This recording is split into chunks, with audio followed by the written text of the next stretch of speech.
ध्येय टीवी के daily MCQ कार्यक्रम में एक बार फिर आपका स्वागत है।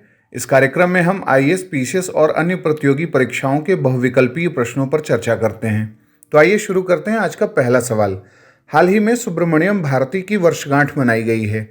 वह निम्नलिखित में से किस बात के लिए जाने जाते हैं? ऑप्शंस हैं ए. आधुनिक तमिल शैली के जनक, बी. दक्षिण भारत के प्रख्यात शिल्पकार, सी. स्वाधीनता आंदोलन के दौरान के भारतीय वैज्ञानिक, या फिर डी. इनमें से कोई नहीं। इसका उत्तर है ए, यानी आधुनिक तमिल शैली के जनक। सुब्रमण्यम भारती का जन्म 11 दिसंबर 1882 को मद्रास प्रेसिडेंसी के एट्टायपुरम में हुआ था। 11 दिसंबर को उनकी बर्थ एनिवर्सरी थी। वे राष्ट्रवादी काल यानी 1885 से 1920 के बीच के भारतीय लेखक थे, जिन्हें आधुनिक तमिल शैली का जनक माना जाता है। उन्हें महाकवि भारथियार के नाम से भी जाना जाता है। सामाजिक न्याय को लेकर उनकी मजबूत भावना ने उन्हें आत्मनिर्णय और सम्मान हेतु लड़ने के लिए प्रेरित किया। वर्ष 1904 के बाद वह तमिल दैनिक समाचार पत्र स्वदेश मित्रन से जुड़ गए। राजनीतिक मामलों के साथ उनके इस जुड़ाव के कारण वे जल्द ही भारतीय राष्ट्रीय कांग्रेस के चरमपंथी विंग का हिस्सा भी बन गए। सुब्रमण्यम भारती ने अपने क्रांतिकारी विचारों का प्रचार करने हेतु लाल कागज पर इंडिया नाम का साप्ताहिक समाचार पत्र छापा था। अब बारी है दूसरे सवाल की। गगनयान के संदर्भ में निम्नलिखित कथनों पर विचार करें। पहला, गगनयान अंतरिक्षयान अंतरिक्ष में 2024 में भेजा जाएगा। दूसरा, भारत की योजना 2030 तक एक अंतरिक्ष स्टेशन स्थापित करने की है। और तीसरा, गगनयान की सफलता के साथ ही भारत अमेरिका, चीन और रूस की विशिष्ट श्रेणी में शामिल होकर चौथा देश बन जाएगा। उपरोक्त में से कौन से कथन सत्य हैं? ए 1 और 2, बी 2 और 3, सी 1 और 3, या फिर डी 1, 2 और 3। इसका उत्तर है बी, यानी 2 और 3। हाल ही में केंद्र सरकार ने राज्यसभा में प्रश्नकाल के दौरान जानकारी दी है। भारत की योजना 2030 तक एक अंतरिक्ष स्टेशन स्थापित करने की है, जो अपनी तरह का अनोखा अंतरिक्ष स्टेशन होगा। केंद्र सरकार की इसके साथ ही 2023 तक भारत की गगनयान भेजने की योजना है और हाल ही में इसकी पुष्टि भी की गई है। और इसके पहले 2 मानव रहित मिशन भेजे जाएंगे। उनमें से एक मिशन अगले साल की शुरुआत में भेजा जाएगा, यानी 2022 की शुरुआत में, और दूसरे मिशन को साल के अंत तक भेजे जाने की योजना है। गगनयान की सफलता के साथ ही भारत अमेरिका, चीन और रूस की विशिष्ट श्रेणी में शामिल होकर चौथा देश बन जाएगा और अंतरिक्ष क्षेत्र में विश्व में अग्रिम पंक्ति के देशों में शुमार हो जाएगा। बता दें कि गगनयान के साथ ही शुक्र मिशन और सौर मिशन यानी आदित्य और चंद्रयान के लिए भी काम जारी है। अब बात करते हैं तीसरे सवाल की। निम्नलिखित कथनों पर विचार करें। औषधीय पौधों के क्षेत्र को बढ़ावा देने के लिए भारत सरकार ने 24 नवंबर 2000 को राष्ट्रीय औषधीय पादप बोर्ड की स्थापना की थी। दूसरा ऑप्शन, वर्तमान में यह बोर्ड भारत के पर्यावरण मंत्रालय के तहत काम कर रहा है। उपरोक्त में से कौन से कथन सत्य हैं? ए केवल 1, बी केवल 2, सी 1 और 2 दोनों, या फिर डी न तो 1 न ही 2। इसका उत्तर है ए, यानी केवल 1।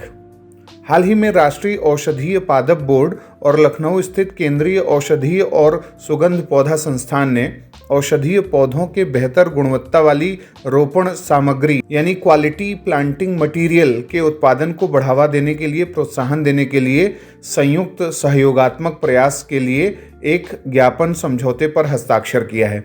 और इस समझौते के आधार पर NMPB द्वारा चिन्हित औषधीय पौधों और जड़ी बूटियों के QPM यानी क्वालिटी प्लांटिंग मटेरियल का विकास होगा। औषधीय पौधों यानी मेडिसिनल प्लांट्स के क्षेत्र को बढ़ावा देने के लिए भारत सरकार ने 24 नवंबर 2000 को राष्ट्रीय औषधीय पादप बोर्ड की स्थापना की थी और वर्तमान में यह बोर्ड आयुष मंत्रालय के तहत काम कर रहा है।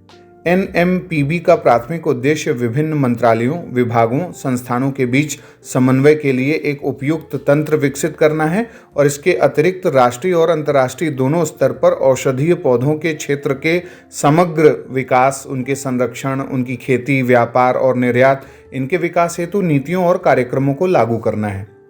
अब बात करते हैं चौथे सवाल की। फेंसेड्रिल कफ सिरप के संदर्भ में निम्नलिखित कथनों पर विचार करें। पहला, फेंसेड्रिल कफ सिरप की भारत बांग्लादेश सीमा पर तस्करी बढ़ गई है। दूसरा, फेंसेड्रिल कफ सिरप में कोडीन फास्फेट पाया जाता है, जिसका उपयोग नशे के लिए भी किया जाता है। तीसरा, कोडीन बेस्ड कफ सिरप खून में मार्फिन का स्तर तेजी से बढ़ा सकते हैं और इस प्रक्रिया में लिवर का एक एंजाइम संलग्न होता है। उपरोक्त में से कौन सा कथन सत्य है? ए 1 और 2, बी 2 और 3, सी 1 और 3 या फिर डी 1, 2 और 3? इसका उत्तर है डी, यानी सभी स्टेटमेंट सही हैं। हाल ही में बॉर्डर सिक्योरिटी फोर्स ने भारत बांग्लादेश की सीमा पर फेंसेड्रिल कफ सिरप की 650 बोतलें जब्त की हैं, जिनकी अवैध तस्करी की जा रही थी। दरअसल फेंसेड्रिल कोडीन फास्फेट सिरप दवा है और मौसम में बदलाव होने से आजकल लोग सर्दी और खांसी से ज़्यादा प्रभावित हो रहे हैं। ऐसे मरीजों और नशे के शौकीनों को झोला छाप डॉक्टर वैकल्पिक दवा या मादक पदार्थ के तौर पर कोडीन कफ सिरप दे रहे हैं, जो जानलेवा है। ड्रग तस्कर इसे ड्रग्स सप्लीमेंट के रूप में बेच रहे हैं, जो कम उम्र के लोग, खासकर बच्चों के लिए प्राणघातक हो सकती है। शरीर में लीवर एक एंजाइम की मदद से कोडीन को मार्फिन में बदल देता है और इस वजह से खून में मार्फिन का स्तर तेजी से बढ़ जाता है, जिससे ब्लड सर्कुलेशन पर असर पड़ता है और लोगों की जान जा सकती है। अब बात करते हैं आज के 5वें और अंतिम सवाल की। निम्नलिखित में से किस नेशनल पार्क में तेंदुआ और हायना को कॉलर आईडी लगाए जाने का निर्णय हाल ही में हुआ है? ऑप्शंस हैं ए गंगोत्री नेशनल पार्क, बी मानस नेशनल पार्क, सी दुधवा नेशनल पार्क या फिर D Kuno Palpur national park. इसका उत्तर है डी, यानी कूनो पालपुर नेशनल पार्क।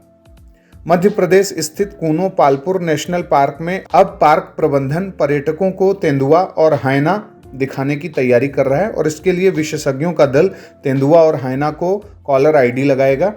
इसका लाभ इन जानवरों की लोकेशन पता करने में और इन्हें पर्यटकों को आसानी से दिखाने में हो सकेगा। साथ ही जब ये वन्य जीव ग्रामीण आबादी वाले इलाके के आसपास पहुंचेंगे तो ग्रामीणों को इनसे बचने के लिए भी सचेत किया जा सकेगा। साथ ही वन्य जीवों को आबादी से दूर भी किया जा सकेगा। यहाँ बता दें कि कूनो में अफ्रीकी चीते लाने की तैयारियां चल रही हैं और इसी के चलते कूनो में सुरक्षा के लिहाज से कदम उठाए जा रहे हैं। कूनो में 75 तेंदुए और करीब 80 हायना हैं। पहले चरण में 10 तेंदुओं और 10 हायना में रेडियो कॉलर लगाए जाएंगे।